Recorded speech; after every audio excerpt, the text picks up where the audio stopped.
1980 کا رمضان، ایک سنہری دور کی یادیں۔ رمضان ایک ایسا مہینہ ہے جو ہر دور میں اپنی ایک الگ پہچان رکھتا ہے، لیکن اگر ہم 1980 کے رمضان کی بات کریں تو وہ وقت آج کے رمضان سے بالکل مختلف تھا۔ سادگی، محبت، خلوص اور روحانی برکتوں سے بھرپور وہ دور آج بھی دلوں میں تازہ ہے۔ آئیے ایک بار پھر ماضی میں چلتے ہیں اور پرانے رمضان کی حسین یادوں کو تازہ کرتے ہیں۔ سحری کا حسین منظر۔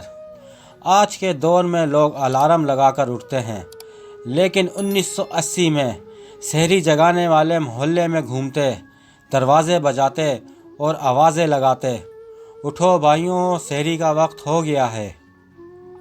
پورے گھر میں ایک رونق ہوتی، چولہوں پر دیسی گھی میں پراٹھے تلے جا رہے ہوتے، دادی اماں دعا کر رہی ہوتی اور بچے نیند میں آنکھیں ملتے سحری کر رہے ہوتے۔ افطاری کی رونقیں۔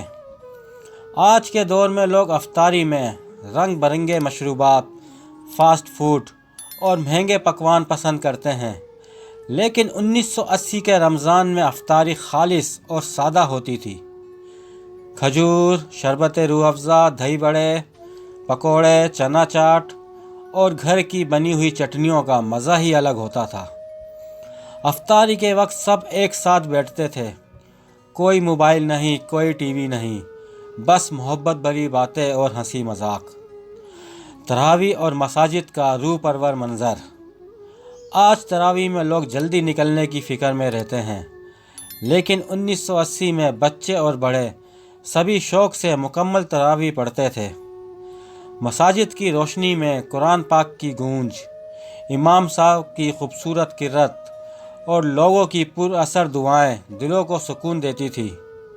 کچھ بچے مسجد کے باہر بیٹھ کر اپنے دوستوں کے ساتھ کھیلتے بھی تھے اور چپکے سے والدین کی نظروں سے بچ کر ٹھنڈے پانی کے نل کے قریب مزے کرتے تھے۔ نانی دادی کے قصے اور رمضان نشریات۔ 1980 میں ٹی وی ہر گھر میں نہیں تھا، بلکہ لوگ ریڈیو پر رمضان کی خاص نشریات سنتے تھے۔ مولانا طارق جمیل جیسے بڑے علماء نہیں، لیکن جو بیان ہوتے وہ سیدھے دل پر اثر کرتے۔ نانی اور دادی کے قصے سب کو پرانے زمانے کے رمضان کی کہانیاں سنا کر خوش کر دیتے۔ بچے رات کو جاگ کر چاند دیکھنے کی کوشش کرتے اور چھت پر جا کر چاند رات کا مزہ لیتے۔ وہ پرانی سادگی آج کے رمضان میں کیوں نہیں؟ آج کے رمضان میں سہولتیں زیادہ ہیں، لیکن وہ محبت اور سادگی کہیں کھو گئی ہے۔ پہلے لوگ روحانی برکتیں سمیٹتے تھے، اب موبائل اور سوشل میڈیا پر وقت گزارنے لگے ہیں۔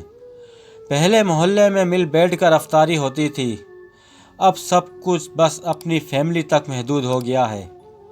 پہلے رمضان عبادتوں سے بھرا ہوتا تھا، اب فوٹو اور ویڈیو سے بھر گیا ہے۔ کیا آپ کو بھی پرانے رمضان یاد آتے ہیں؟